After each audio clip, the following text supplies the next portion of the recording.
के सभागार में हीरक जयंती के कार्यक्रम में प्रधानमंत्री नरेंद्र मोदी फिलहाल पहुंच चुके हैं। सीधी तस्वीरें आप देख पा रहे हैं सुप्रीम कोर्ट के सभागार से, जहां हीरक जयंती समारोह का उद्घाटन करेंगे प्रधानमंत्री Narendra Modi. On behalf of the Chief Justice of India and judges of the Supreme Court, I extend a very warm welcome to all the distinguished invitees to this inaugural function. Your gracious presence here adds immense value to this hallowed occasion when we have gathered to celebrate a historic day, a day when the Supreme Court of India came into existence in the newly born sovereign democratic Republic of India. As we enter into the 75th year of the Honorable Supreme Court of India, we are honored to have amidst us Shri Narendra Modi ji, Honorable Prime Minister of India, Dr. Justice Dhananjay Yashwant Chandrachud, the Chief Justice of India, Justice Sanjeev Khanna, Judge, Supreme Court of India, Shri Bhushan R. Gavai, Judge, Supreme Court of India, Shri Arjun Ram Meghwal ji, Minister of State for Law and Justice, Independent Charge, Shri R. Venkat Ramani, Learned Attorney General for India, Shri Manan Kumar Mishra, Chairman, Bar Council of India, and Dr. Adish C. Agarwala, President, Supreme Court Bar Association. We are also immensely honored to have amidst us Justice Bibi Rehana Mungli Gulbul, Chief Justice of Mauritius, Justice Obaidul Hassan, Chief Justice of Bangladesh, Justice Jayant C. Jaisurya, Chief Justice of Sri Lanka, Justice Bishwambar Prasad Shresht, Chief Justice of Nepal, and Justice Kinley Dorji, Judge, Supreme Court of Bhutan. On this landmark day, as we take a step back in time to celebrate the rich legacy and journey of the Supreme Court of India, an institution that has played a pivotal role in shaping the destiny of our nation, I humbly request Justice Sanjeev Khanna, Judge, Supreme Court of India, to kindly deliver the welcome address.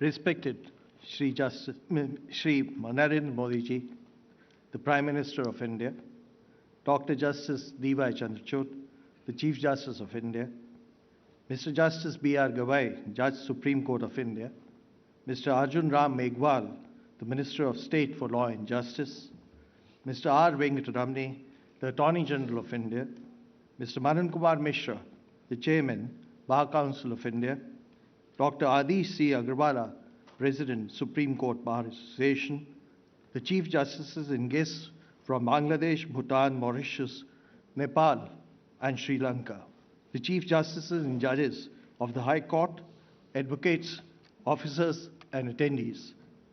Namaskar and good afternoon. Today we are convened to mark a historic milestone, the commencement of the 75th year of the Supreme Court of India. In 1950, when we adopted the Constitution, the three wings were assigned monumental responsibility of transforming a newly independent nation into embodying the values and ethos of our Constitution. Dr. B.R. Ambedkar's words, constitutional morality has to be embodied in nation building. It has to be cultured in a nation like India, where everything is newborn. To achieve this ideal, the Supreme Court of India is bequeathed with wide and expansive jurisdiction by the Constitution. Today, this court handles the highest volume of cases among the apex courts globally. Established in 1950, the court then had sanctioned strength of 8 judges. In the first year, it had pronounced 43 judgments. Today, the court has a strength of 34 judges and pronounces more than 1,000 judgments per year.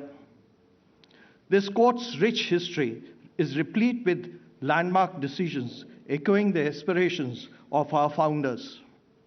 As we look back, let our reflections be more than an exercise in nostalgia. Let it be a pledge to fulfill our constitutional responsibilities now and in foreseeable future. The court does not decide en banc as a full court. Initially, the court was convened in larger benches, but presently the court typically sits in smaller benches of 2 and 3 judges. Despite the need for consistency and certainty, this ensures diverse representation and acknowledges varied perspectives within the judicial system. Nevertheless, there exists a harmonious coherence among the benches, contributing to the evolution of law and establishment of precedents. This makes the court widely accessible and prioritizes accessibility to common litigants of our country. While we take pride in the court's wide accessibility, it is imperative to acknowledge the rising cost of litigation. The two significant financial burdens are the expenses related to court hearings and the cost due to delay in the form of time and money for the individuals and business and the taxes for the government. Addressing these challenges requires innovative solutions, including adoption of technology that makes our court citizen-friendly and litigant-driven. At the International Lawyers Conference 2023, our Honorable Prime Minister, Shri Narendra Modi ji, had highlighted the importance of drafting laws simply without complicating their understanding. I must acknowledge that complex articulation often seeps into our judgments. Our judgments, though profound and impactful, should be simple, clear, and brief. This approach is not a departure from the legal rigor. Rather, it is a commitment to enhancing the accessibility of law. Judicial scrutiny of actions of the elected and the executive branches, commonly referred to as power of judicial review, varies along with a spectrum of high to low deference. The court positions itself in this spectrum after weighing the considerations of committee it owes to other institutions, but as an independent and an impartial institution tasked with upholding the Constitution, fundamental rights, and the rule of law. The judges, after hearing both sides, typically deliberate and render the decisions in solitude, a practice designed for in-depth appraisal. By engaging in individual contemplation, the judges aim to insulate their decisions from any undue sway of collective external pressures and to mitigate the impact of personal prejudices. This is not by any means an easy task or ordinary task. It's a responsibility that requires meticulous consideration and deep commitment to fairness. The great thinker Lasky, after enumerating hallmarks of a good judge, and had said, and I borrow from him, a good judge is perhaps the rarest of all human types, for in being supremely himself, he must yet be supremely selfless. A society and a system that produces good judges can feel some real assurance about its future. In honoring the 75th year of Indian Supreme Court, let us affirm our collective commitment to these goals and ideals. Thank you and Jai Hind.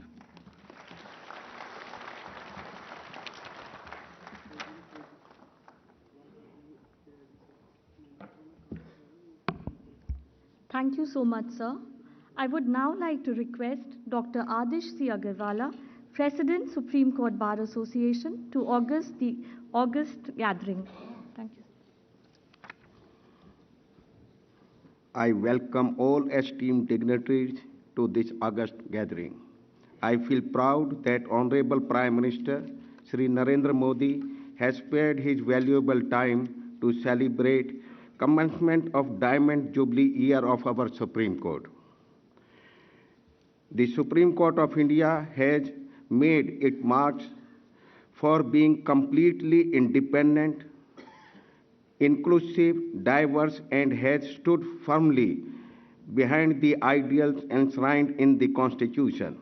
During my visits to different countries as President of International Council of Jurists, whose headquarters is in London, and as Vice Chairman of Bar Council of India, I noticed that our judgments are being cited, studied, and often followed by their courts, and I am referring not only to South Asian countries but also courts in Europe.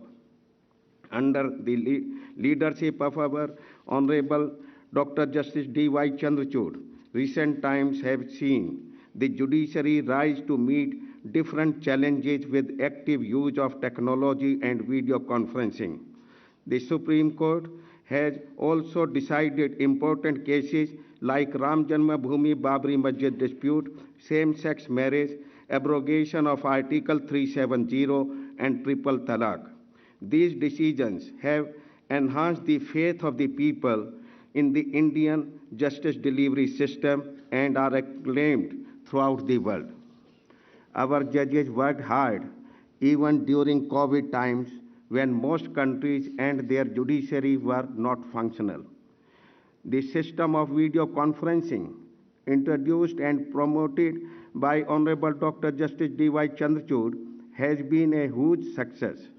Since COVID-19, the High Courts and the District Courts in India have heard nearly 3 crore cases, and the Supreme Court heard more than 5 lakh cases in virtual hearings, making Bharat a world leader in virtual hearings. I am delighted to note that the current government of India does not resist any decision of the court which is aimed at bringing about a more equal and empowered society. Regarding the justice delivery machinery and its reforms, the government is being seen as a partner and not as opponent of the Supreme Court. On all fronts now, Honorable Prime Minister Shri Narendra Modi has provided a vision and a roadmap for the country to follow. We often hear the chant, Modi hai to mumkin hai. We have seen this happen in reality when bold decisions were taken, one after the other, during his leadership, which placed India on the expressway to becoming a superpower. Things which seemed impossible were also made possible because Modi ji took keen interest in the detailing instead of simply creating machineries half-heartedly. Leaders from most of the countries recognize you as a visionary statesman. You have also played a vital role in bringing about world peace and stability through diplomacy. Respected Prime Minister, you have recently overhauled the criminal laws and the law of evidence by bringing in new statutes in keeping with the changing times. This will strengthen our response to crimes and will enhance the faith of people in the law enforcement machinery. Honorable Prime Minister, as the President of the Supreme Court Bar Association, I may bring to your kind attention that our demand for providing chambers and cubicles, medical and life insurance to every regularly practicing member and the enactment of Central Advocates Protection Act are now pending with your government. Honorable Law Minister Shri Arjun Singh Meghwal has promised that the government will fulfill these long-standing demands. I am confident that these demands will also mumkin under your regime. I conclude by assuring both Prime Minister and Chief Justice that just as the government and the honorable courts have provided support to us, the bar to render all cooperation in all initiatives that help to bring people closer to justice. Jai Hind.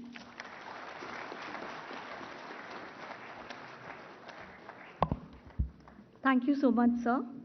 May I now request Shri Manan Kumar Mishra ji, Chairman Bar Council of India, to address this august gathering.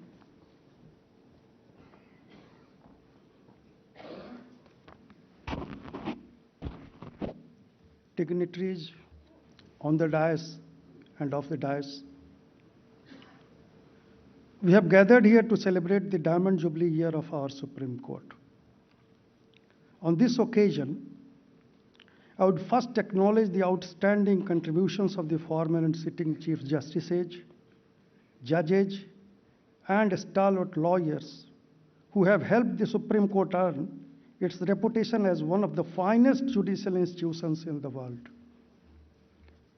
Started with 7 judges with 1 Chief Justice, our Supreme Court has 34 judges today. Our Supreme Court is said to be the most powerful institution in the world. It has delivered several landmark judgments to uphold the supremacy of the Constitution and the fundamental rights guaranteed under it. Our Supreme Court fully recognizes the powers and supremacy of our Parliament also. In abrogation of Article 370, same-sex marriage matter, the Supreme Court refused to interfere, saying that these are the domain of the Parliament. The concept of public interest litigation is the innovation of our Supreme Court. Perhaps no other court in the world had been exercising this extraordinary jurisdiction. During COVID, as told by the previous speakers, the doors of Indian Supreme Court were open for every needy person. Respected dignitaries, on this momentous occasion, I must highlight the achievements of our Supreme Court under the leadership of Dr. D.Y. Chanchud and other honorable judges of Supreme Court. The ideas and initiatives of information and communication technology are superb under the present CGI. Hybrid hearing system is the game changer for the courtroom access. Integrated case management and information system, translation of judgments in almost all important regional languages, online appearance portal, all new e-filings, e-seva kendraj, use of artificial intelligence, free Wi-Fi in premises, renovation of judges' library, Vidhi Gyan Sampada, training hall, e-copy module, data management and automation, live streaming of Constitution Bench hearings. These are all the historic achievements of our ever young, smart, and handsome Chief Justice of India, Dr. Chanchud. And also all our knowledgeable, sincere, diligent judges of Supreme Court sitting here today.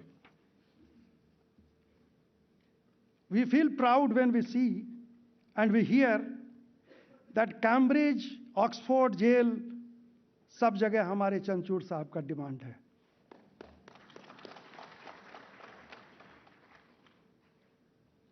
Sir, our honorable judges hear 60 to 100 cases daily.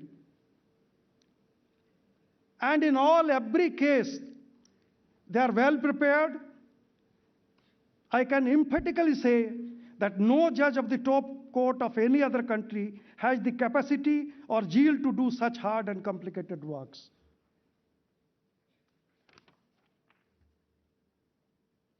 As a member and the leader of the bar, I must say,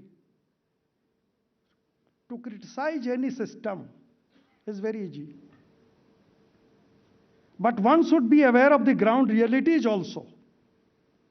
The backlog and dependency, that is the biggest problem not only before the Supreme Court but before all the high courts and lower courts. But why it is there? It is because of the immense faith of the people in our judiciary in the Supreme Court.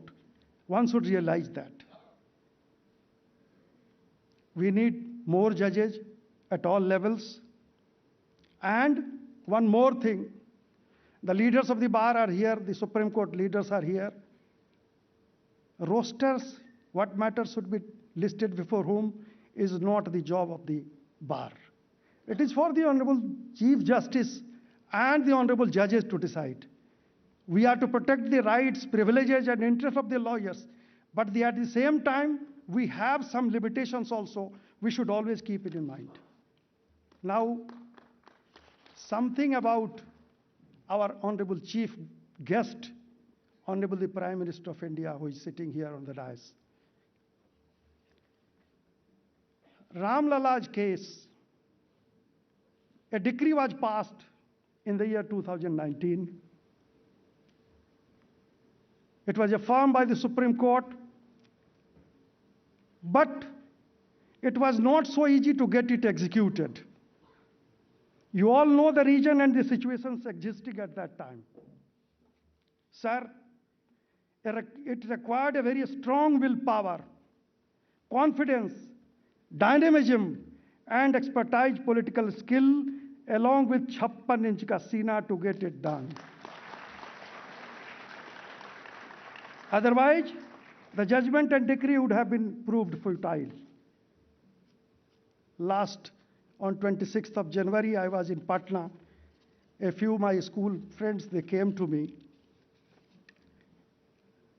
As a lawyer, I can say, as a judge, I can't.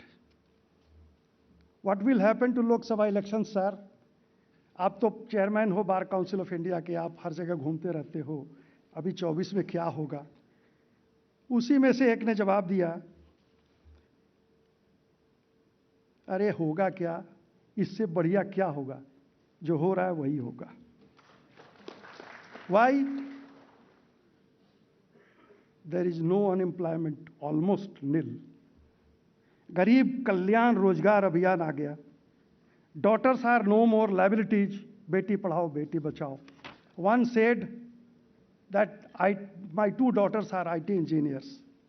1 minute में mobile से पैसा transfer हो जाता है. And this is the all gift of our honorable the chief guest sitting here today. This technology, this has made everything easy. Our economy is growing very fast. Not only the reservation for females, bijli, pani, faster trains, airport, markable increase in foreign investment, grand success of Chandrayaan's landing, vocal for local, make in India. Now today we are 5th largest economy in the world. Asian Games record, victory हमारी. List of achievements can never be complete. Bihari भाषा में एक ने बोला, सारा बड़का बड़का देश का शेर लोग हमारे मोदी जी के आगे भींगल सियार लगता है. This was the word used by one of my friends. पहले भारत का प्रधानमंत्री लोग विदेश के आगे में आते थे, आज सारी विदेशी ताकतें हमारे मोदी जी के आगे घिघी आती है. Sir, it's a very auspicious occasion today that the 2 big personalities, hero of the world's judiciary and the political hero of the world, are sitting together on the dais.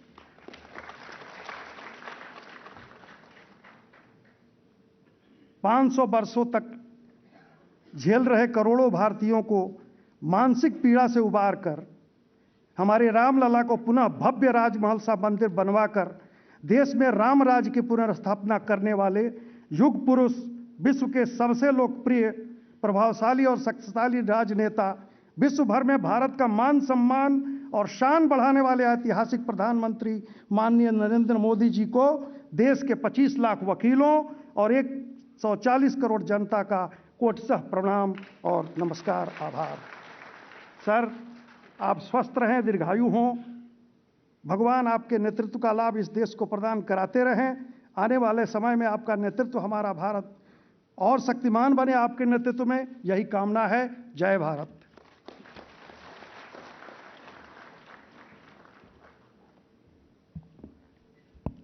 Thank you, sir. Moving ahead, I would now like to request Shri R. Venkatramani, Learned Attorney General for India, to say a few words on this historic occasion.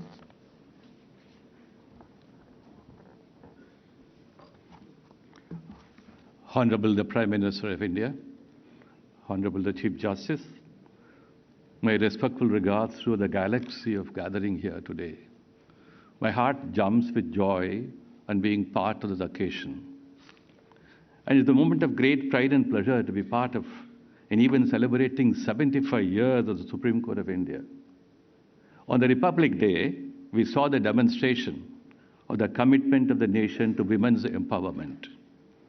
In a significant step, the Supreme Court, playing its own part, has designated a number of women lawyers as senior counsel. These are not merely symbolic.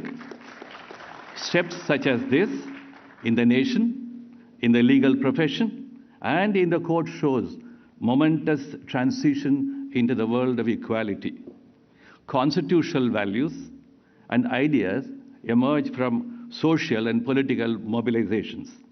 While courts do not lead such mobilization, they are an essential part of giving new and distinctive articulations. It's a matter of great pride, too, for every member of the legal fraternity to appreciate and stand by some of the most remarkable constitutional and jurisprudential doctrines and values the Supreme Court has not only articulated, but they ensured their entrenchment in the course of 70 years of its history. It goes to the credit of the Supreme Court and the High Courts that in the early years of the court, women and men of ordinary social position reached the courts and their causes came to be adjudicated. Today, the access to justice expands is a legal universe of its own. Unlike ordinary legislation, the Constitution is a document to be celebrated every day. A day in the life of a citizen is marked by several interventions as well as facilitations. So it is in the life of a nation that we move into an interconnected world. Every day will be marked by interventions and challenges. The citizens look up to the governance at the nearest level to be able to conduct and manage one's transactions with ease and comfort. The Constitution is a document of guarantees and freedoms, and the codification of power may seem to be a distant document for everyday life, but it is not. As we move from the index of one day to an index of larger periods, we begin to measure the impact of law on our life.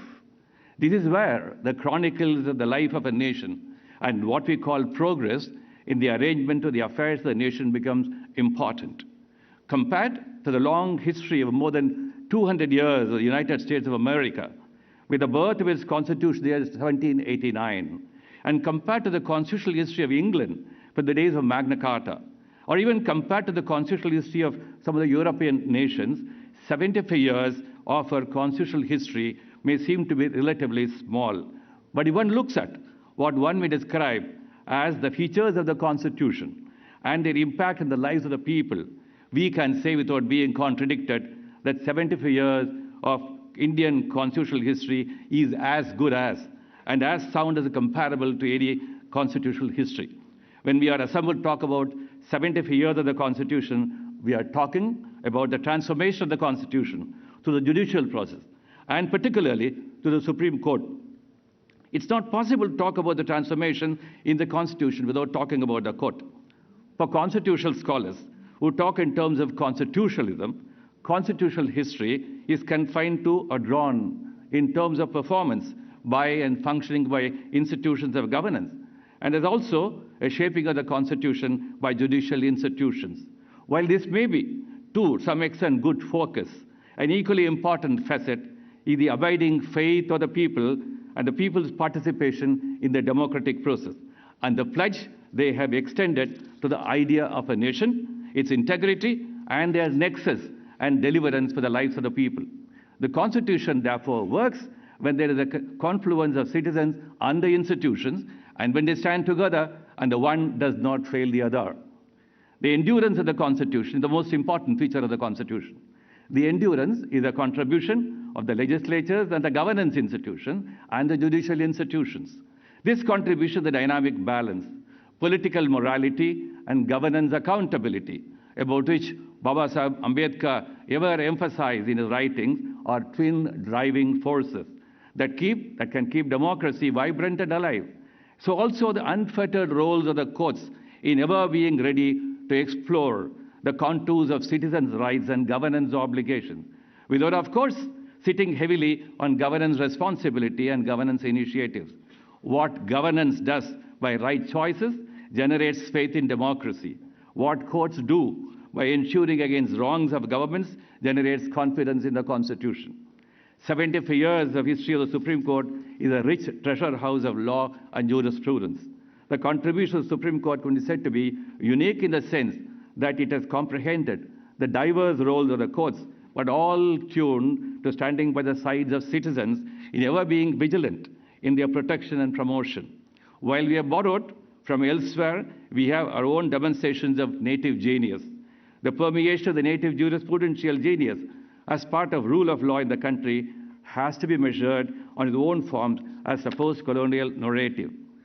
The history of constitutional litigation, the court shows how it provided a window and option for ordinary citizens to occupy spaces hitherto held by the elite and the well-endowed. The promises of an egalitarian state where equal regard for all will be the governing mantra, while seemed far removed from citizens' participation at the time of the advent of the Constitution, got translated into an accessible pathway solely by reasons of the Supreme Court opening up its doors to all causes and concerns of citizens. To assess the state of constitutional adjudication, which happens in the highest court today, we can look at what was stated in the year 1951 by the then Chief Minister of the state of Hyderabad, unquote. An extraordinary tendency has been noticed recently for all sorts of people to take up cases up to the High Court citing provisions in the Constitution relating to what are termed fundamental rights. A woman has asked for a stay of an order served on her by a police asking her to leave the state for non-possession of a valid permit, while two displaced teachers were asked to pass a test of regional language have prayed for the issue of writ of mandamus, questioning the validity of the order. I quote, "This statement was a very narrow view of the role of the courts and citizens' access to justice. While there could be several points of view on the expansion of the role of the courts in dealing with the facets of governance, hitherto away from scrutiny by courts, it is the unalloyed assertion of independence of judiciary that has added richness and strength to the constitutional consciousness of the citizens of Bharat. Satya and Dharma are intertwined. They reinforce each other. Bharat will continue to symbolize both of these values of civilization. We pledge to be part of this constitutional consciousness. Jai Bharat.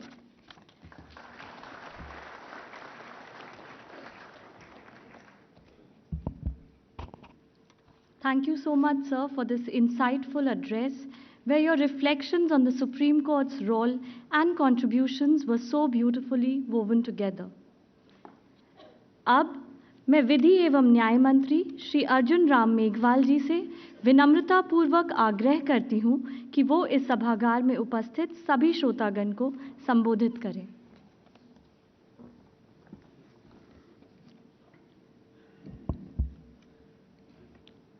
Bharat के माननीय उच्चतम न्यायालय के 75 वर्ष पूर्ण होने के अवसर पर आयोजित इस भव्य कार्यक्रम में उपस्थित विश्व के सर्वाधिक लोकप्रिय नेता, विकसित भारत के संकल्प को सिद्धि में परिणत करने हेतु पूर्ण मनोयोग से लगे युग नायक भारत के यशस्वी प्रधानमंत्री आदरणीय श्री नरेंद्र मोदी जी, भारत के माननीय उच्चतम न्यायालय के मुख्य न्यायाधीश doctor D.Y. Chandrachud ji, justice Shri Sanjiv Khanna ji, न्यायाधीश Supreme Court, justice Shri B.R. Gavai साहब, न्यायाधीश Supreme Court, Shri R. Venkataramani ji, attorney general of India, Shri Manan Kumar Mishra ji, chairman Bar Council of India, doctor Adish Aggarwala, president Supreme Court Bar Association, तथा उपस्थित माननीय सुप्रीम कोर्ट के न्यायाधीशगण, विभिन्न हाई कोर्ट्स के माननीय मुख्य न्यायाधीशगण, श्रीलंका, बांग्लादेश, नेपाल, मॉरिशस व भूटान के मुख्य न्यायाधीश, समस्त अधिवक्तागण, मीडिया बंधु, नारी शक्ति एवं समस्त श्रोतागण, solicitor general of India Tushar Mehta ji और विधि के सभी ज्ञातागण, ये हम सभी के लिए अत्यंत गर्व और हर्ष का क्षण है कि आज माननीय उच्चतम न्यायालय की यात्रा के 75 वर्ष के पड़ाव पर यह कार्यक्रम आयोजित किया जा रहा है। न्यायपालिका के सर्वोच्च संस्थान व संवैधानिक मूल्यों के संरक्षण के रूप में माननीय उच्चतम न्यायालय के अतीत को याद करके वर्तमान में प्रेरणा लेने व बेहतर भविष्य की कार्य योजना पर चिंतन, मनन, मंथन करने का ये महत्वपूर्ण अवसर है। लगभग 5000 वर्ष के वैभवशाली इतिहास तथा लोकतंत्र की जननी भारत की विरासत के साथ स्वतंत्र भारत में न्यायिक व्यवस्था के सिरमौर सुप्रीम कोर्ट के 75 वर्ष पूर्ण होने पर आयोजित इस कार्यक्रम के लिए मैं आप सभी को बधाई देता हूं। इस अवसर पर मैं ये कहना चाहता हूं कि ये मात्र 75 सालों की यात्रा नहीं है, बल्कि न्याय प्रणाली में भारत की सिविलाइजेशन परंपराओं तथा दीर्घकाल में सिंचित कलेक्टिव विजडम को भी सेलिब्रेट करने का अवसर है। न्याय व धर्म के सिद्धांत भारतीय सभ्यता में गहनता से समाहित है। सभ्यता के इस लोकाचार में जब जब नैतिकता के नेचुरल फ्लो में विकृति का आविर्भाव हुआ, तब तब कोर्स करेक्शन करने के हेतु न्यायिक तंत्र ने विभिन्न रूपों में अपनी भूमिका निभाई तथा न्याय शास्त्र का विकास किया। भारतीय इतिहास में चाणक्य नीति, विदुर नीति, बृहस्पति सूत्र, वेदांत, उपनिषद, धर्मसूत्र, महाभारत, गीता इत्यादि में न्याय शास्त्र के शाश्वत सिद्धांतों तथा उनके माध्यम से बेहतर राष्ट्र, समाज, परिवार व इंडिविजुअल बनने की निरंतर सद्प्रेरणा मिलती रही है। 300 BC ईसा पूर्व में रचित कौटिल्य के अर्थशास्त्र के 3रे अध्याय में व्यवहार यानी दो या अन्य पार्टियों के मध्य लेन देन अथवा विवाद के संबंध में हमें वर्णन मिलता है। मध्यकाल व औपनिवेशिक काल में भारत में भी समयानुकूल न्यायिक प्रणाली में परिवर्तन होते रहे। स्वतंत्र भारत के निर्माण में लीगल फ्रेटर्निटी का महत्वपूर्ण योगदान रहा। पूज्य राष्ट्रपिता महात्मा गांधी, संविधान शिल्पी बाबा साहब भीमराव अम्बेडकर, गृह मंत्री वल्लभ भाई पटेल साहब, वीर सावरकर जी, लोकमान्य बाल गंगाधर तिलक आदि ने भारत की नींव को मजबूत करने में अहम योगदान दिया। आज़ाद भारत में महापुरुषों ने जन आकांक्षाओं को समाहित करने वाले संविधान के रूप में पवित्र प्रेरणा पुंज देकर तथा लोकतांत्रिक व्यवस्थाओं के सुदृढ़ करने का एक मंत्र दिया। 26 जनवरी 1950 को संविधान लागू होने के 2 दिन बाद ही 28 जनवरी 1950 को पहली सिटिंग के साथ ही माननीय उच्चतम न्यायालय ने कार्य प्रारंभ कर दिया। औपनिवेशिक कालखंड के परिप्रेक्ष्य में देखा जाए तो अंग्रेजों के खिलाफ हमारी लड़ाई देश की एकता व स्वतंत्रता के लिए रही।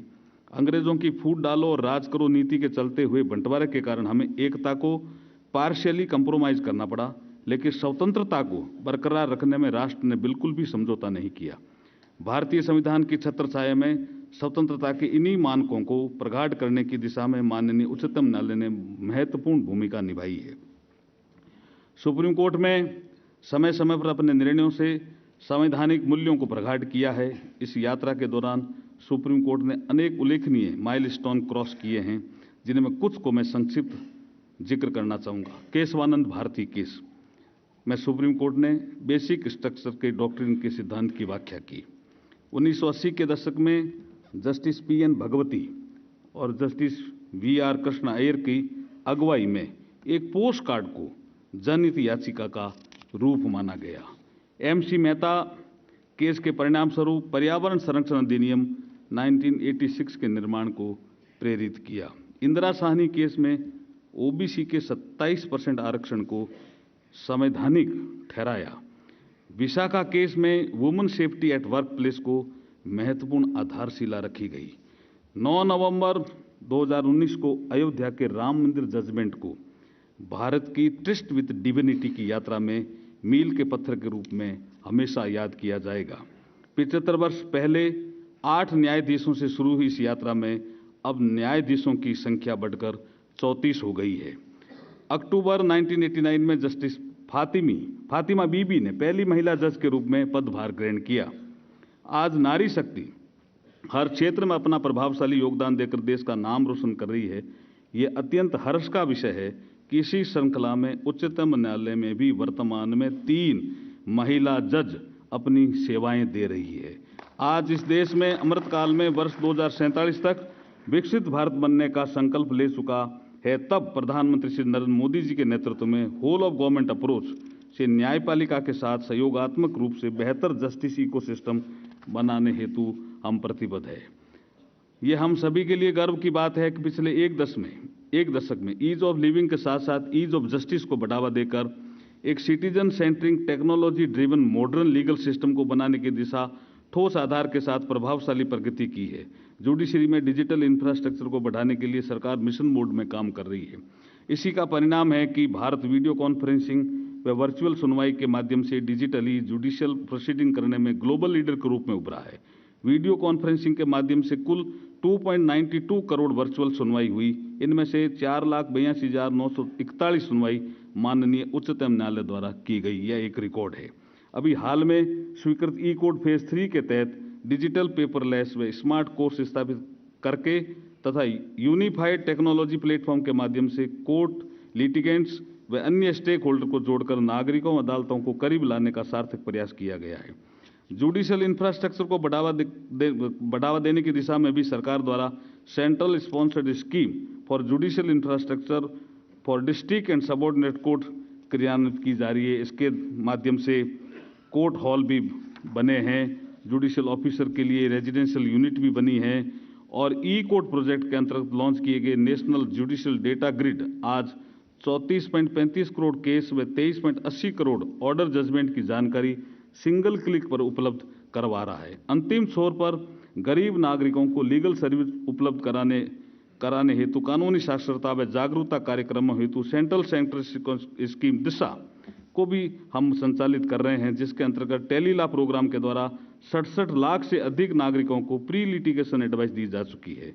इसी तरह से भारतीय गणतंत्र के 75 वर्ष पूर्व होने पर वर्ष भर चलने वाले अभियान हमारा संविधान हमारा सम्मान का शुभारंभ doctor B.R. Ambedkar international centre Delhi में माननीय उपराष्ट्रपति श्री जगदीप धनखड़ जी के द्वारा न्याय सेतु लॉन्च किया गया, जो कि टेक्नोलॉजी के द्वारा समावेशी रूप में कानूनी जानकारी, कानूनी सलाह व सहायता प्रदान करने का एक प्लेटफॉर्म है।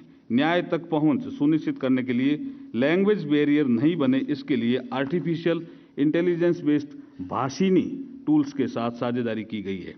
मैं इस अवसर पर विशेष रूप से उल्लेख करना चाहूँगा कि बाबा साहब डॉक्टर B.R. अम्बेडकर जी की वकालत के शताब्दी वर्ष के दौरान संविधान दिवस 26 नवंबर 2023 के अवसर पर माननीय सुप्रीम कोर्ट परिसर में वकील मुद्रा में उनकी 7 फुट की प्रतिमा स्थापित करके उन्हें पूर्वज अधिवक्ता के रूप में याद किया गया। इसके लिए मैं सुप्रीम कोर्ट को बहुत बहुत बधाई और धन्यवाद देता हूं, ताकि न्याय के इस मंदिर में स्थापित वकील की वेशभूषा में बाबा साहब की ये प्रतिमा संविधान प्रदत्त मूल्यों पर चलने के लिए निरंतर प्रेरणा देने के साथ साथ जिम्मेदारी का भी एहसास करवाती रहे।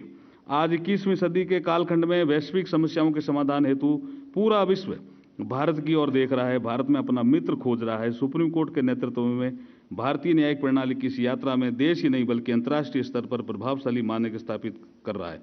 आज विश्व भर के 40 से अधिक देशों के उच्चतम न्यायालयों ने भारत के सुप्रीम कोर्ट के जजमेंट को रेफर करके अपने निर्णय लिए हैं। ग्लोबल साउथ के देशों में न्याय की पहुंच को बढ़ाने के लिए 27 से 28 नवंबर 2023 को नालसा द्वारा UNDP, UNICEF, international legal foundation के सहयोग से first regional conference on access to legal aid strengthening access to justice in global south का सफल आयोजन किया है। मैं इस अवसर पर उच्चतम न्यायालय के 4 जो justice Dalbir Bhandari, justice RS Pathak, justice Nagendra Singh, justice sir Benegal Rau, जो इंटरनेशनल कोर्ट ऑफ जस्टिस में जज के रूप में अपनी सेवाएं दे चुके हैं, जो कि विश्व में भारतीय न्यायपालिका की स्वच्छ, निष्पक्षता और प्रभावशाली छवि का परिचायक है। एक तरफ भारत विश्व की 5वीं सबसे बड़ी अर्थव्यवस्था के रूप में तेजी से विकास यात्रा पर गतिमान है, वहीं दूसरी ओर अल्टरनेटिव डिस्प्यूट रिजोल्यूशन के माध्यम से कानूनी मध्यस्थता का हब बनने भारत जा रहा है। मैं इस अवसर पर कानून और न्याय मंत्रालय ने जो विजन 2047 के रूप में जस्टिस फॉर ऑल का लक्ष्य प्रस्तावित किया है, इसके अंतर्गत speedy, affordable and technology enabled citizen centring door step justice delivery system के द्वारा न्याय की सुगम पहुंच का लक्ष्य रखा गया है। आज अमृतकाल के अंदर आत्मविश्वास से परिपूर्ण भारत देश आत्मनिर्भर होकर 2047 तक विकसित होने के लक्ष्य पर आगे बढ़ रहा है। इस लक्ष्य की प्राप्ति के लिए एक मजबूत, निष्पक्ष एवं स्वतंत्र न्यायिक व्यवस्था के आधार पर स्तंभ के रूप में सुप्रीम कोर्ट महत्वपूर्ण भूमिका निभाएगा।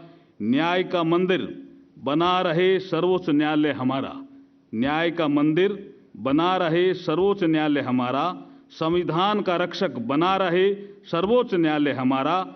आज अमृत वर्ष की बस यही शुभकामना है, देश का गौरव बना रहे सर्वोच्च न्यायालय हमारा। बहुत बहुत धन्यवाद।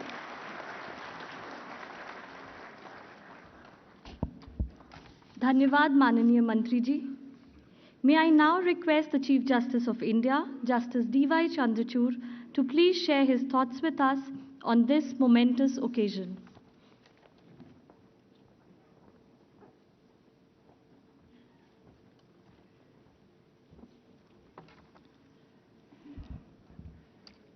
Honorable Prime Minister of India, Shri Narendra Modi ji, my colleague judges of the Supreme Court of India, Chief Justice Obaidul Hassan, Chief Justice of Bangladesh, Justice Kinley Dorji, Judge Supreme Court of Bhutan, Chief Justice Bibi Rehana Mungli Gulbul, Chief Justice of Mauritius, Chief Justice Bishwambar Prasad Shrestha, Chief Justice of Nepal, Chief Justice Jayant Jayasurya, Chief Justice of Sri Lanka, Chief Justices and Judges of the High Courts, former Chief Justices of India and Judges of the Supreme Court of India, Mr. R. Venkatramani, Attorney General for India, Mr. Tushar Mehta, Solicitor General of India, Mr. Manan Kumar Mishra, Chairman of the Bar Council of India, Dr. Adish C. Agarwal, President and Executive Committee of the Supreme Court Bar Association, President and members of the Supreme Court Advocates on Record Association, Vice Chancellors of the National Law and other universities, members of the bar, students, young and not so young, you're all students for our whole life, distinguished guests, ladies and gentlemen. Today is a momentous occasion in the history of our nation. The Supreme Court of India marks the commencement of the Diamond Jubilee year of the moment of its inception on 28 January 1950. First and foremost, I thank the Honorable Prime Minister of India, who graciously agreed to be with us, address the audience, and launch the new initiatives of the Supreme Court of India. I also extend my heartfelt gratitude to my esteemed counterparts from Bangladesh, Bhutan, Mauritius, Nepal, and Sri Lanka for joining us and commemorating this occasion together. India has long-standing cultural bonds with them, and the presence of the Chief Justices today strengthens India's ties with their nations. A conversation about this court must necessarily be prefaced with a conversation about the Constitution of India. It was through the Constitution that the people of our country gave to themselves this court. The Constitution is not just a legal document.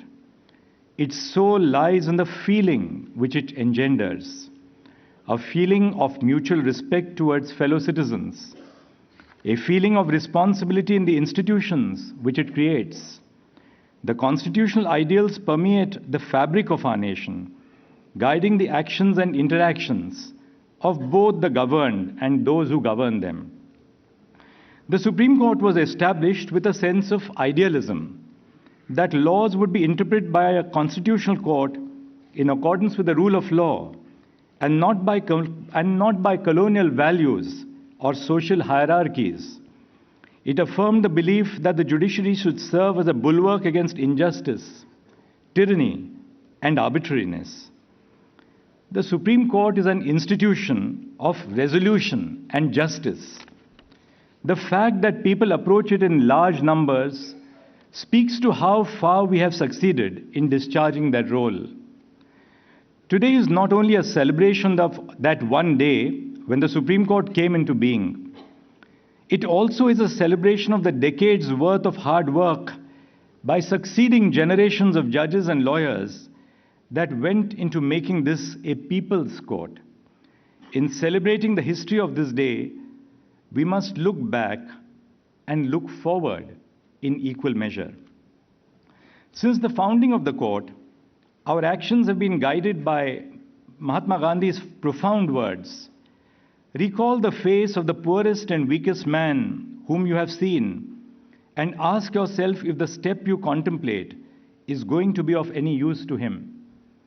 Our decisions, both in the judicial and administrative realms, have been aimed at enhancing accessibility to the Indian judicial system for common citizens.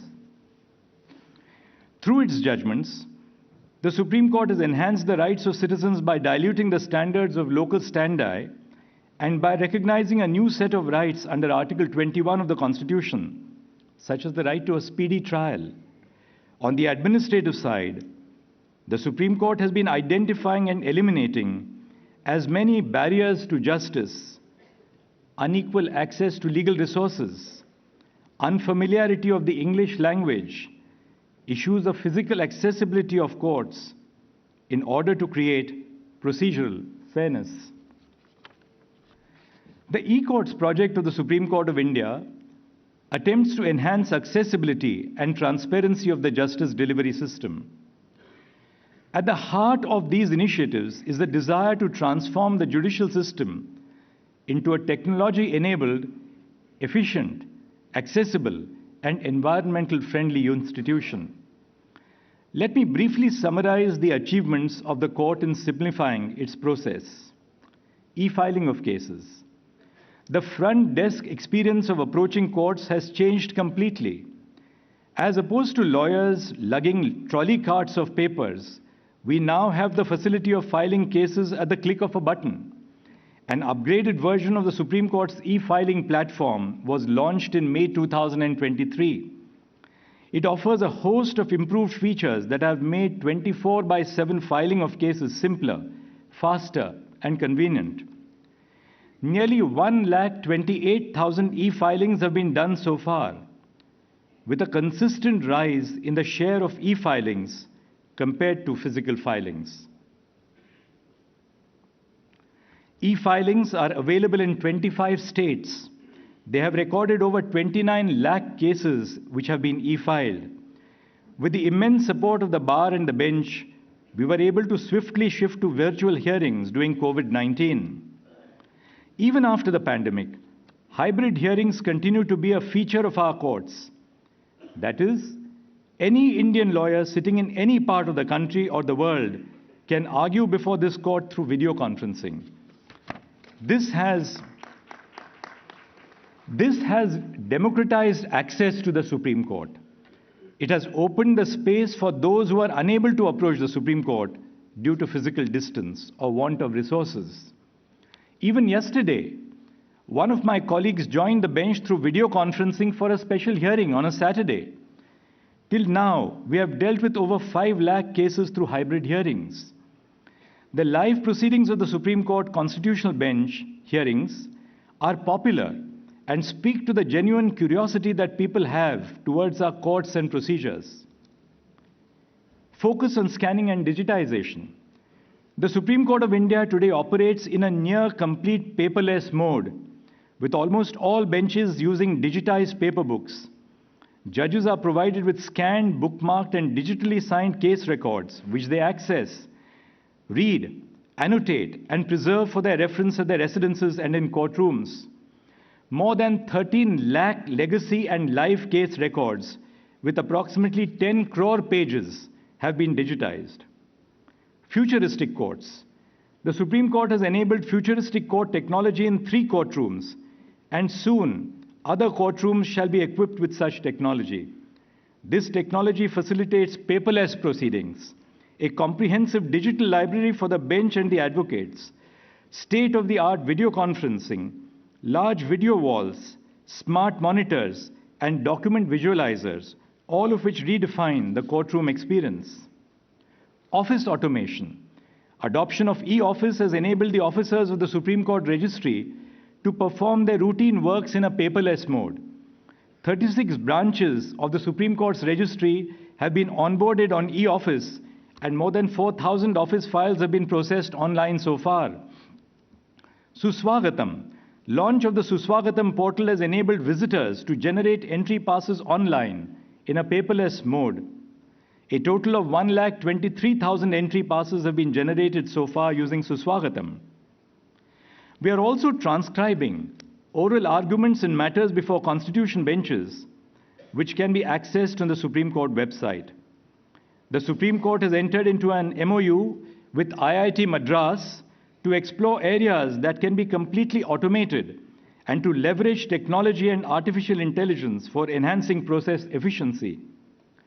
As we speak today, a team of generative AI researchers at a premier management institute in Mumbai has built an end-to-end demo of an actual open-source Gen AI model trained in public domain motor accident cases. It is trained to automatically extract parameters from petitions, documents and files, and give a recommended compensation figure.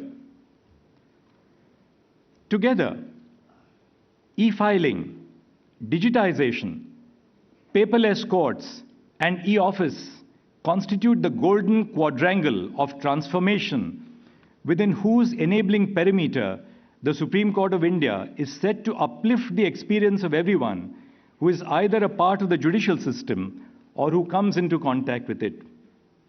But what is the future?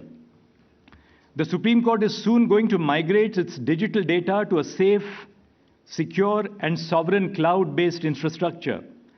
This would be a shot in the arm for the IT setup of the court. Cloud storage would ensure privacy, integrity, high availability, and secure accessibility of the Supreme Court's domain data. We are also on the verge of opening a war room equipped with technology that would enable the Supreme Court to monitor judicial data of the entire country in real time by using the National Judicial Data Grid and iJuris, both of which were information sharing platforms. For the district judiciary, iJuris has been launched by the Supreme Court to monitor statistics of vacancies and infrastructure relating to the district judiciary. Facilitating free accessibility of judgments for citizens and litigants has always been a priority of the e-courts project. As of today, 36,209 judgments are uploaded online on the eSCR portal in English, out of which about 36,000 judgments have been translated into Hindi, and around 11,000 judgments have been translated to other Indian languages with the help of AI-assisted machine learning. The Virtual Courts initiative has been a game changer in courtroom access and online dispute resolution. Implemented in 20 states, the initiative has received 4.37 crore challans, leading to a total collection of 502 crores of rupees in fines. Interestingly, according to the Electronic Transaction Analyzer of the Government of India, in 2018, e-courts had surpassed even the Indian Railways in terms of total electronic transactions. All 713 district courts' websites have been migrated to the S3VAS framework of the National Informatics Center, which offers a user-friendly interface, greater customization, and compliance with the guidelines for Indian government websites, thereby ensuring better accessibility for differently abled users. On the National Judicial Data Grid, a repository of nationwide judicial data, information on 3,256 countrywide courts, the High Courts, and the Supreme Court of India is now a click away. Just as we make our courts tech-savvy, we must also realize that India is going through a period of social and demographic transformation. Anyone who visits India will notice a striking feature of the changing demographics of the nation. Now, women can be seen in important positions across India, whether it be in the operation theaters, the borders of the nation, in the high skies as fighter pilots, in the seas as naval commanding officers, all across the country, and of course in the Supreme Court. There is a focus on greater inclusion of the marginalized sections of society. Equally inspiring is the confidence of the younger population to succeed in their professional lives. Traditionally, the legal profession was a profession of elite men. Times have changed. Women traditionally underrepresented in the profession now constitute 36.3% of the working strength of the district judiciary. In the recruitment examinations for junior civil judges conducted in several states, namely Andhra Pradesh, Arunachal Pradesh, Chhattisgarh, Delhi, Himachal Pradesh, Karnataka, Madhya Pradesh, Maharashtra, Odisha, Rajasthan, Sikkim, Uttar Pradesh, and Uttarakhand, more than 50% of the selected candidates were women recently. In the Supreme Court of India, we hire law clerks cum research associates to assist the judges. out of which 41% candidates are women this year. We as judges and administrations cannot be ignorant of these rising aspirations. Before the beginning of 2024, only 12 women were designated as senior advocates in the history of the Supreme Court over the last 74 years. Last week, the Supreme Court designated 11 women coming from different parts of the country as senior advocates in one selection. Our legitimacy will endure from the inclusion of diverse sections of the population in our system. Therefore, we need to make more efforts to bring different sections of society into the legal profession. For instance, the representation of scheduled castes and scheduled tribes is quite low, both at the bar as well as on the bench. In the near future, we must address the structural issues affecting the judiciary, such as the pendency of cases, our archaic procedures, and the culture of adjournments. Our effort in our work as judges and administrators must be to ensure dignity to the district judiciary, which is the first point of contact for our citizens. Our ability to remain relevant as an institution requires us to recognize challenges and begin difficult conversations. And I'll highlight 4 issues as I conclude on difficult conversations. First, we must emerge out of the adjournment culture to a culture of professionalism in our courts. Second, we have to ensure that the length of oral arguments does not interminably delay judicial outcomes and lead to the capture of judicial institutions by the powerful and the mighty. Third, the legal profession must provide a level playing field for first-generation lawyers, men, women, and others from marginalized segments who have the will to work hard and the potential to succeed.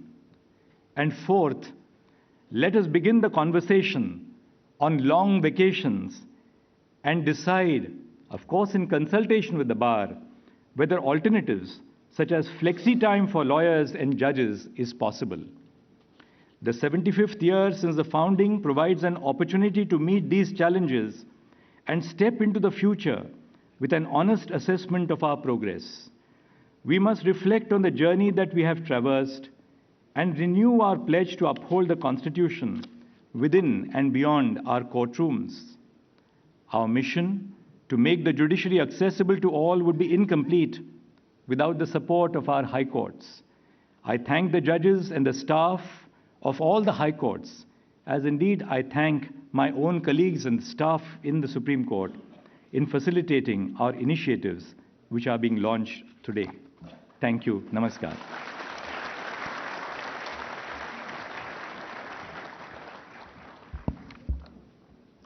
Thank you so much, sir, for this insightful and eloquent address. Your words will continue to resonate with each one of us present here for all times to come. When the winds of change blow, some people and institutions build walls, while the others build windmills.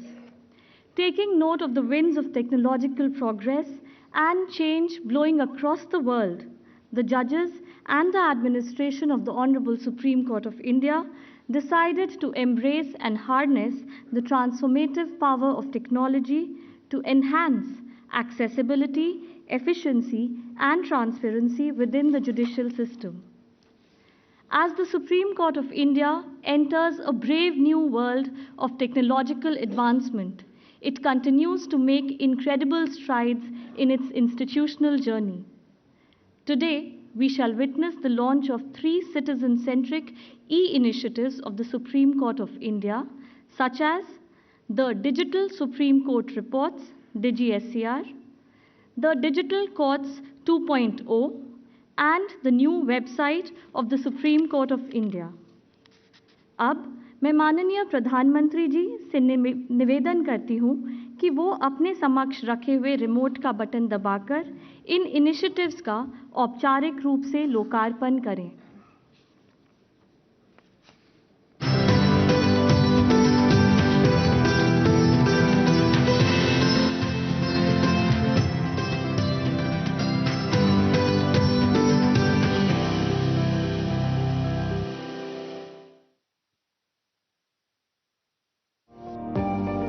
The Supreme Court of India has consistently striven to assimilate tools of technology in its core operations to enhance access to justice and improve administration of justice. Supported by National Informatics Centre of the Ministry of Electronics and Information Technology, Government of India in this endeavour. The court has launched a series of citizen-centric services with the aid of IT. On the historic Diamond Jubilee celebrations, the Supreme Court adds 3 more initiatives to its repertoire of e-services. DSCR marks the commitment of Supreme Court of India to make its judgments available to citizens, especially law students and young lawyers, free of cost in easily accessible digital format. DSCR shall provide free access to all 519 volumes of the Supreme Court reports since 1950. Volume-wise, bookmarked and in open access, easily available for download. Users can view the reports in any mode of their choice. The reports can be accessed in standard HTML mode for quick viewing. One may choose the flip viewing option for book-like experience while browsing through any chosen report. The reports can also be viewed in a PDF format. Using DSCR, a user can easily cite and email the digital report to one or more persons. The platform provides multiple search parameters such as party name, year, volume, case type, etc. to enable wide searchability for the users. DSCR marks a monumental shift from print to digital format, contributing to environmental sustainability by eliminating carbon footprint associated with print publications. The Supreme Court of India has also launched the ESCR platform, which provides free digital access of its reportable judgments. ESCR is available in English and Hindi languages. To ensure wider access, the Supreme Court of India is translating its judgments in Hindi and other Indian languages using machine learning technology. Around 36,000 judgments have been translated in Hindi and nearly 11,000 judgments have been translated in other Indian languages. Digital Courts 2.0 has been launched by the E-Committee in collaboration with Department of Justice under E-Courts project to make court records available to judges of district courts, coupled with use of artificial intelligence for transcribing speech to text. Integration of Digital Courts 2.0 with NIC's artificial intelligence powered tool Shruti shall facilitate judges to dictate orders, judgments and record testimonies of witnesses on real-time basis, thereby ensuring a speedy judicial process. संक्षेप में अभियोजन का मामला यह है कि 14 जनवरी 2016 को प्रातः 7 बजे अपीलकर्ता का दूसरे प्रत्यर्थी शिकायतकर्ता इसके बाद के साथ जल निकासी के मुद्दे पर विवाद चल रहा था. The dictated text will be converted to document format using built-in template with QR code, case number, party details, advocates and name and designation of judge. Digital Court 2.0 will enable the presiding officer to speed up daily court proceedings, ensuring accuracy and efficiency, and also result in a big leap towards complete transition to paperless court.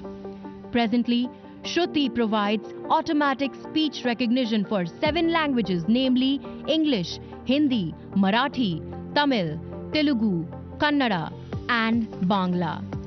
The E-Committee intends to implement the Digital Courts 2.0 in a phased manner across district courts of the country.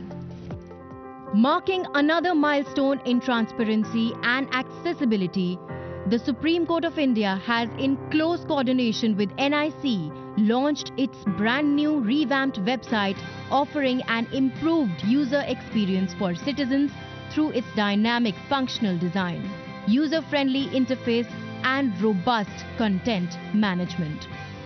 The revamped website offers convenient access to a bouquet of information on the organization, quick links of essential technology-based services, key documents, and important updates and notices for advocates, litigants, court official, and citizens. Developed within the S3WAAS framework of NIC, the new website ensures greater accessibility for differently abled users and is fully compliant with requirements of government websites. The website will be available in English and Hindi languages for wider access. Committed to make the judicial process accessible and efficient, the Supreme Court of India is all set to revolutionize the courtroom experience by adopting cutting-edge futuristic technology. Futuristic court technology has already been deployed in 3 courts, including Chief Justice's Court, with the remaining courtrooms to be equipped with such technology very soon.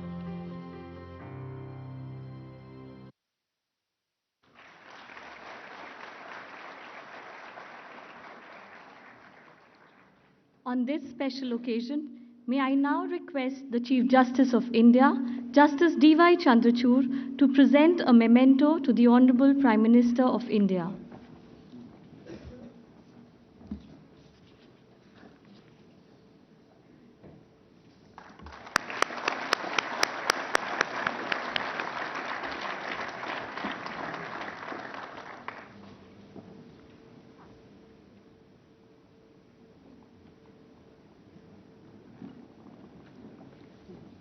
अब मैं आदरणीय प्रधानमंत्री जी से विनम्र निवेदन करती हूं कि वो इस सभागार में उपस्थित सभी गणमान्य अतिथियों एवं श्रोतागण को अपने अमूल्य शब्दों से संबोधित करें।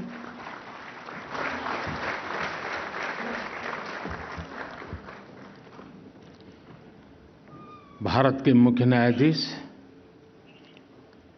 डी.वाई. चंद्रचूड़ जी, सुप्रीम कोर्ट के न्यायमूर्तिगण, विभिन्न हाई कोर्ट के मुख्य न्यायाधीश, विदेशों से आए हुए हमारे मेहमान जजेस, केंद्रीय कानून मंत्री अर्जुन राम मेघवाल जी, अटॉर्नी जनरल वेंकट रमानी जी, बार काउंसिल के chairman Manan Kumar Mishra ji, supreme Court Bar association के अध्यक्ष डॉक्टर आदिश अग्रवाला जी, अन्य महानुभाव, देवी और सज्जनों, 2 दिन पहले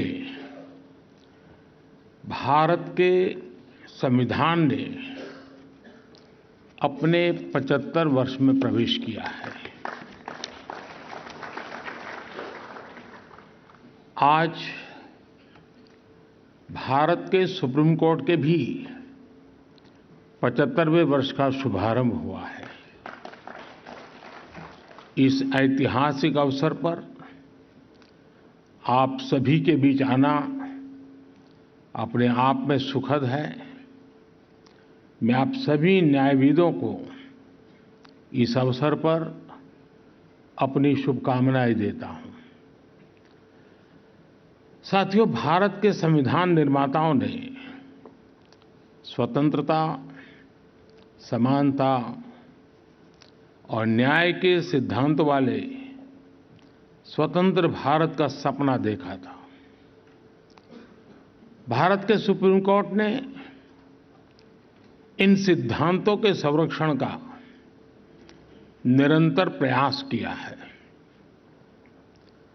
अभिव्यक्ति की आजादी हो, व्यक्तिगत स्वतंत्रता हो, सामाजिक न्याय, सोशल जस्टिस हो, सर्वोच्च न्यायालय ने भारत की वाइब्रेंट डेमोक्रेसी को निरंतर सशक्त किया। 7 दशकों से भी लंबी इस यात्रा में सुप्रीम कोर्ट ने इंडिविजुअल राइट्स और फ्रीडम ऑफ स्पीच पर कई महत्वपूर्ण निर्णय किए हैं। इन फैसलों ने देश के सोशियो पॉलिटिकल परिवेश को एक नई दिशा दी है। साथियों, आज भारत की हर संस्था, हर संगठन, कार्यपालिका हो या विधायिका, अगले 25 वर्षों के लक्ष्यों को सामने रखकर काम कर रही है। इसी सोच के साथ आज देश में बड़े-बड़े रिफॉर्म्स भी हो रहे हैं। भारत की आज की आर्थिक नीतियां कल के उज्जवल भारत का आधार बनेगी। भारत में आज बनाए जा रहे कानून कल के उज्जवल भारत को और मजबूत करेंगे। बदलती हुई वैश्विक परिस्थितियों में आज पूरी दुनिया की नजर भारत पर है। पूरी दुनिया का भरोसा भारत पर बढ़ रहा है। ऐसे में आज भारत के लिए जरूरी है कि हम हर अवसर का लाभ उठाएं, कोई भी अवसर जाने न दें। आज भारत की प्राथमिकता है ease of living, ease of doing business, ease of travel, ease of communication और साथ ही ईज ऑफ जस्टिस। भारत के नागरिक ईज ऑफ जस्टिस के हकदार है और सुप्रीम कोर्ट इसका प्रमुख माध्यम है। साथियों, देश की पूरी न्याय व्यवस्था सुप्रीम कोर्ट के दिशा निर्देशों और मार्गदर्शन, आपके गाइडेंस पर निर्भर होती है। ये हमारा कर्तव्य है कि इस कोर्ट की एक्सेसिबिलिटी भारत के अंतिम छोर तक हो और इससे हर भारतीय की आवश्यकताएं पूरी हो सके। इसी सोच के साथ कुछ समय पहले ई कोर्ट मिशन प्रोजेक्ट के तीसरे चरण को स्वीकृति दी है। इसके लिए दूसरे फेज से 4 गुना ज्यादा राशि को मंजूरी दी गई है। ये तो आपका विषय है, ताली बजा सकते हैं। मनन मिश्रा में ताली न बजाए वो तो मैं समझ सकता हूं, वो आपके लिए कठिन काम था। मुझे खुशी है कि देश भर की अदालतों के डिजिटाइजेशन को चीफ जस्टिस चंद्रचूड़ खुद मॉनिटर कर रहे हैं। ईज ऑफ जस्टिस के प्रयासों के लिए मैं उन्हें बधाई देता हूं। साथियों, हमारी सरकार अदालतों में फिजिकल इंफ्रास्ट्रक्चर को सुधारने के लिए भी प्रतिबद्ध है। 2014 के बाद से इसके लिए 7,000 करोड़ रुपए से ज्यादा राशि वितरित की जा चुकी है। मैं वर्तमान सुप्रीम कोर्ट बिल्डिंग में आप सभी को आ रही दिक्कतों से भी अवगत हूं। पिछले सप्ताह ही सरकार ने सुप्रीम कोर्ट बिल्डिंग कॉम्प्लेक्स के विस्तार के लिए 800 करोड़ रुपए की धनराशि स्वीकृत की है।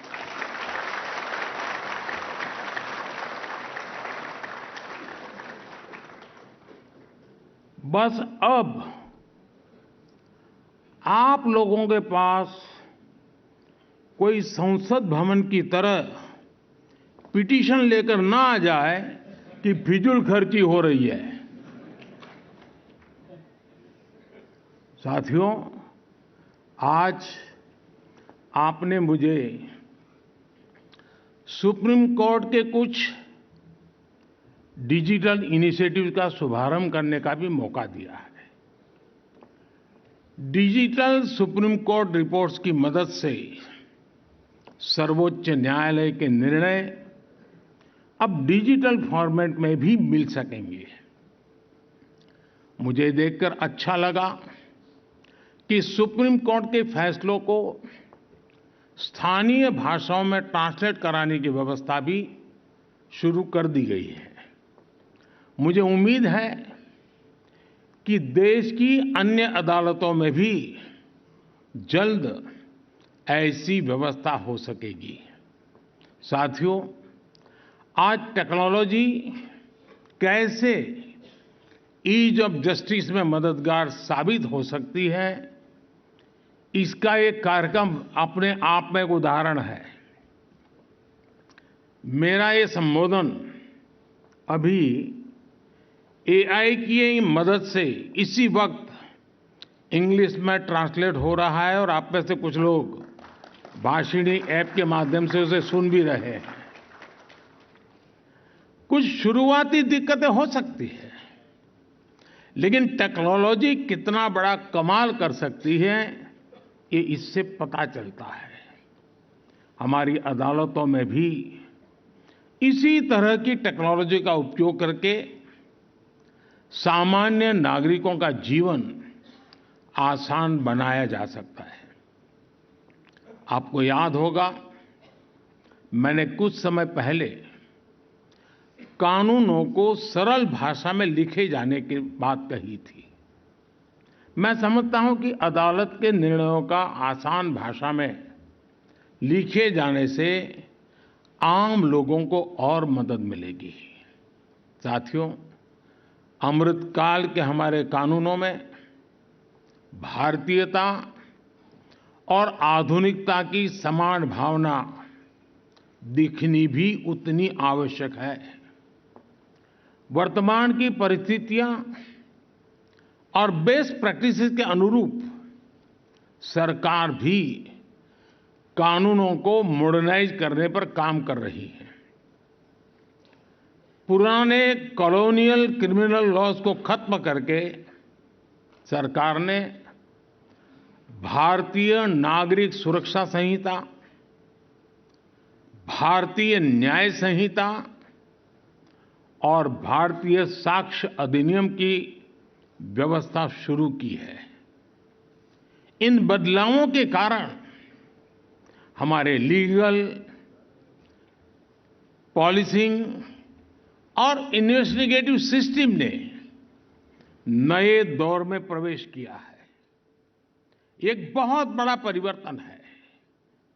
सैकड़ों वर्ष पुराने कानूनों से नए कानूनों तक पहुंचने का परिवर्तन सहज हो, यह बहुत जरूरी है।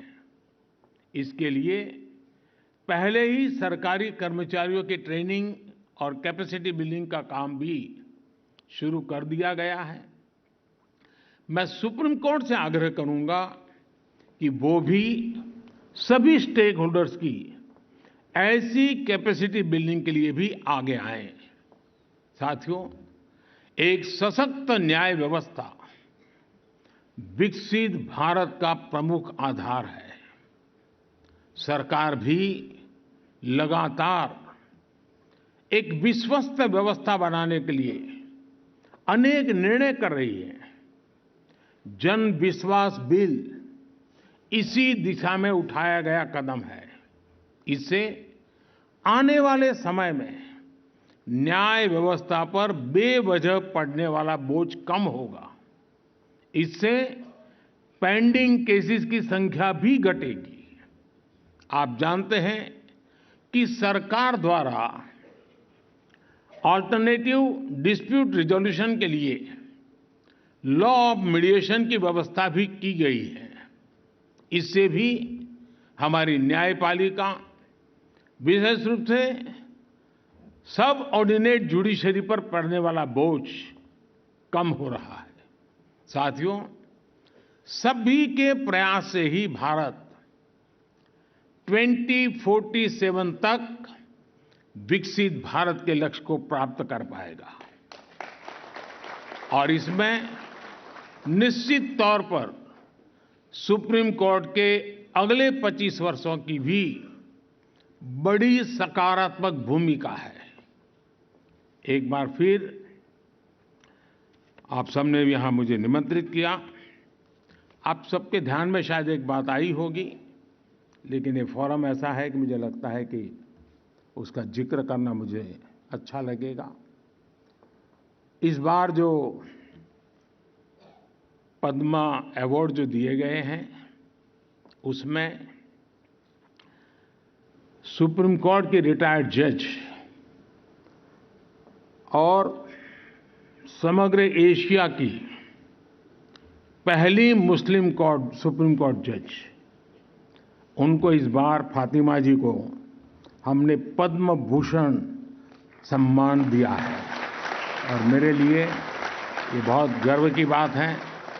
एक बार फिर मैं सुप्रीम कोर्ट को उसके 75 वर्ष पर बहुत बहुत बधाई देता हूं। बहुत बहुत धन्यवाद।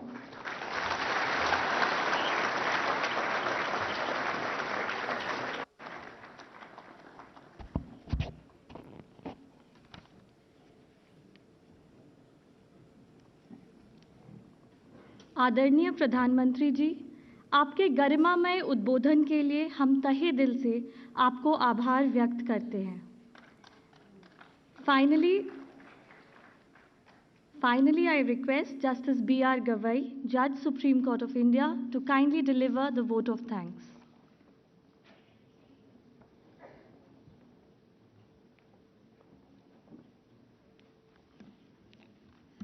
Honorable Prime Minister of India, Shri Narendra Modi ji, Honorable Chief Justice of India, Dr. Justice D.Y. Chandrachud, Mrs. Chandrachud, my distinguished colleague Justice Sanjeev Khanna, and my esteemed colleagues on the bench, former Chief Justices and former judges of the Supreme Court of India, Chief Justices and judges from the judiciaries of Bangladesh, Bhutan, Mauritius, Nepal, and Sri Lanka, Union Minister of State of Law and Justice, Shri Arjun Ram Meghwal ji, the Learned Attorney General for India, Shri R. Venkatramani, Chief Justices and Judges of the High Courts, Shri Tushar Mehta, Solicitor General of India, and the law officers, Shri Rahate, Secretary Justice, Shri Nitin Chandra, Secretary Law, Chairman of the Bar Council of India, Shri Manan Kumar Mishra ji,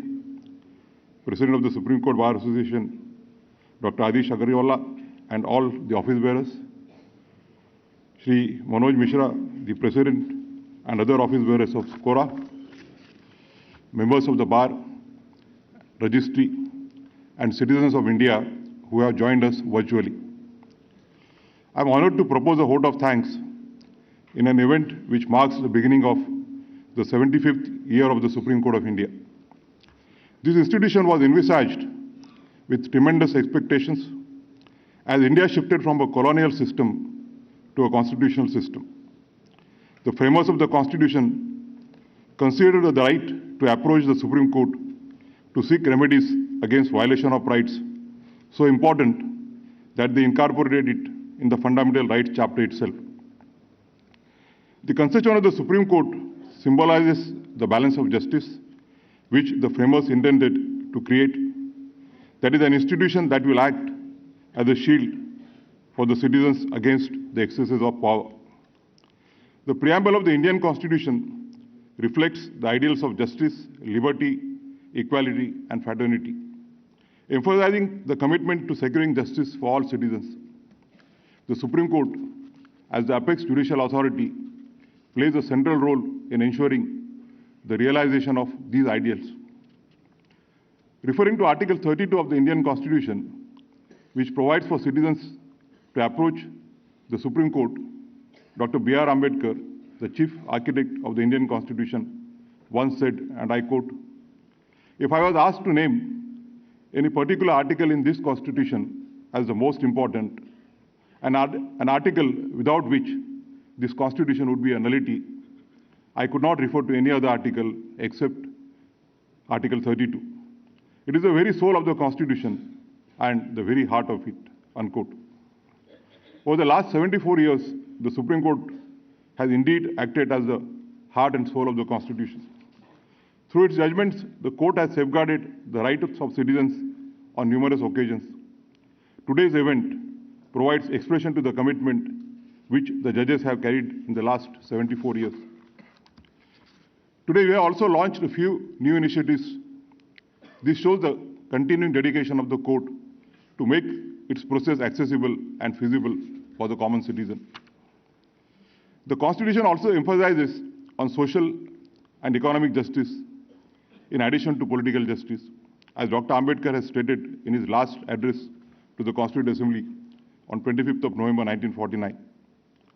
It cannot be denied that in the last 74 years of the functioning of the Constitution of India, all the three wings of the state, the legislature, the executive, and the judiciary have worked towards achieving the goals of social, economic, and political equality. In particular, the judiciary and the executive adopted a collaborative approach to ensure that the Supreme Court keeps on working at its full strength.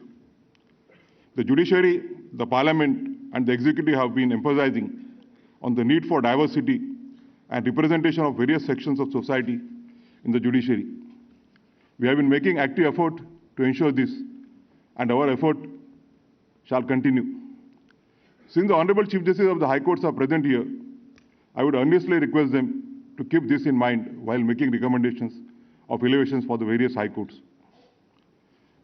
I thank the Honorable Prime Minister of India from the bottom of my heart for sparing time from his busy schedule to join us and share his thoughts and vision today, and also for launching the new initiatives of the Supreme Court of India.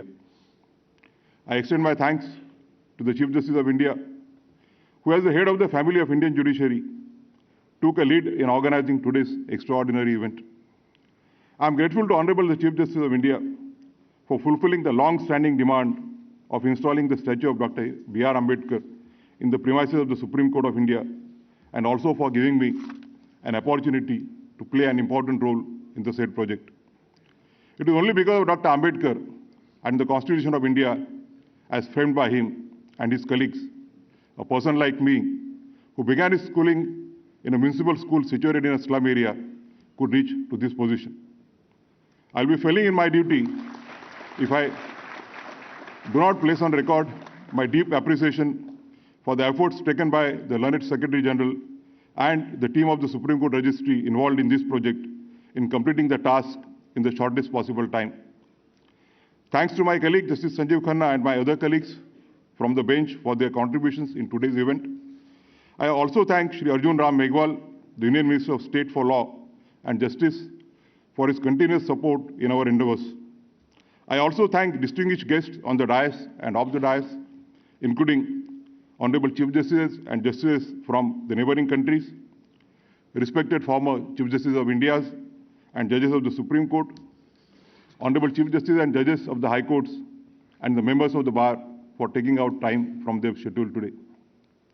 Lastly, I thank the Supreme Court Registry and its staff for organizing this event so efficiently. Under the leadership of the Chief Justice of India, the registry comprises senior officers and young officers drawn from different parts of the country, whose combined energy forms the backbone of the working of the Supreme Court. We look forward to the year-long celebrations that will be organized by the Supreme Court of India over this entire year, with a focus on engaging with the citizens. As it is said in Marathi, Janteche Kalyan ha pahila kaida hai. People's welfare is our first rule. Thank you very much. Jai Hind.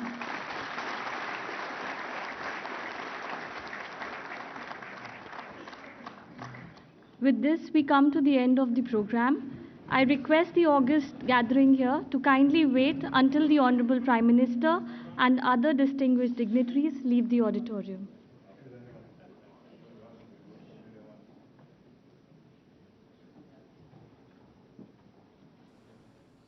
तो supreme court की हीरक जयंती समारोह की तस्वीरें हम आपके साथ साझा कर रहे थे। आपको बता दें, प्रधानमंत्री नरेंद्र मोदी ने यहां पर इसका उद्घाटन किया और साथ ही